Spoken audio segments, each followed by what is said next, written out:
এটা ঠিক 5ই অগাস্টের ছাত্ররা অগ্রভাগী ছিল। আমি একটা উদাহরণ দিই, খুব সাদামাটা একটা উদাহরণ, যে ফুটবল কিন্তু 11 জন প্লেয়ার খেলে, কিন্তু গোল হয়তো একজনই করে।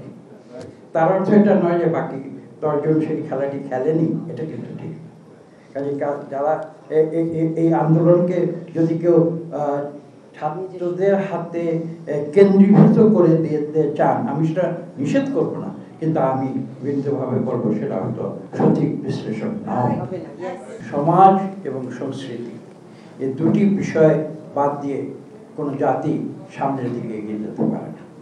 আমার মনে, আমি কিন্তু আপনারা জানেন আমি খোলাখুলি কথা বলি, আমার মনে যেটা আছে আমি সেটা প্রকাশ করে দিই। অনেক সময় রাজনীতিকরা যেমন অত্যন্ত কি বলে, অত্যন্ত বুদ্ধিমত্তার সঙ্গে কথা বলে, সেরকম হয়তো অনেক সময় বলতে পারি না। আমার মনে কিন্তু প্রথম দিন থেকে প্রশ্ন জেগেছে একটি, যে আমরা কেন 36শে জুলাই কেন করেছি, আমরা কেন 5ই অগাস্ট করি। আমি খোলাখুলি বলবো, আমি অন্তর থেকে বলছি, আমি কিন্তু এই প্রশ্নটির জবাব আজ পর্যন্ত পাইনি, অথবা এই প্রশ্নটির যে জবাব আমার মন আমাকে বারবার সতর্ক করে, সেই জবাবটি কিন্তু আমি সবার সামনে উত্থাপন করতে পারছি। যাই হোক, এর ব্যাখ্যা কিন্তু কিছুটা আজকে বিভিন্ন বক্তাদের বক্তৃতায় এসেছে। এটি কিন্তু শুধু 36শে জুলাই ছিল না, এটা ছিল দীর্ঘ 16-17 বছরের বাংলাদেশের লক্ষ লক্ষ মানুষের যে আত্মত্যাগ, তারই ফলশ্রুতিতে কিন্তু 5ই অগাস্ট এসেছিল। জেনেক্সে শিফট করো, লাইফকে লিফট করো।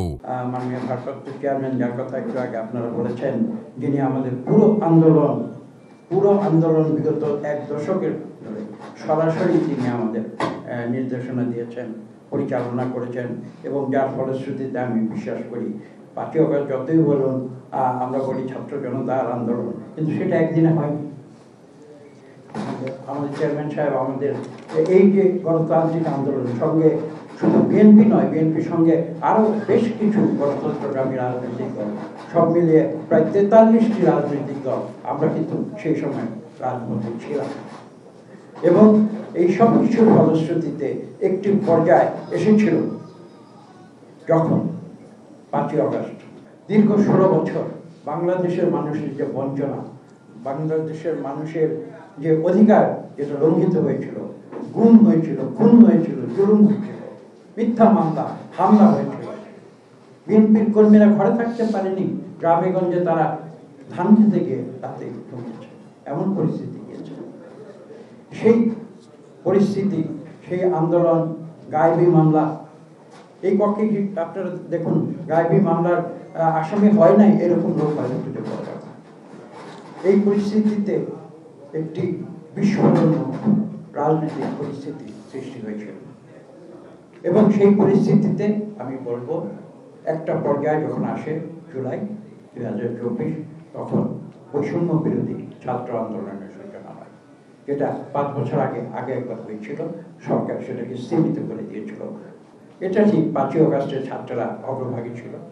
আমি একটা উদাহরণ দিই, খুব সাদামাটা একটা উদাহরণ, যে ফুটবল কিন্তু 11 জন প্লেয়ার খেলে, কিন্তু গোল হয়তো একজনই করে। তার অর্থ এটা নয় যে বাকি 10 জন সেই খেলাটি খেলেনি, এটা কিন্তু ঠিক। কাজে যারা এই আন্দোলনকে যদি কেউ ছাত্রদের হাতে কেন্দ্রীভূত করে দিতে চান, আমি সেটা নিষেধ করব না, কিন্তু আমি বিনীতভাবে বলবো সেটা হয়তো সঠিক বিশ্লেষণ নয়।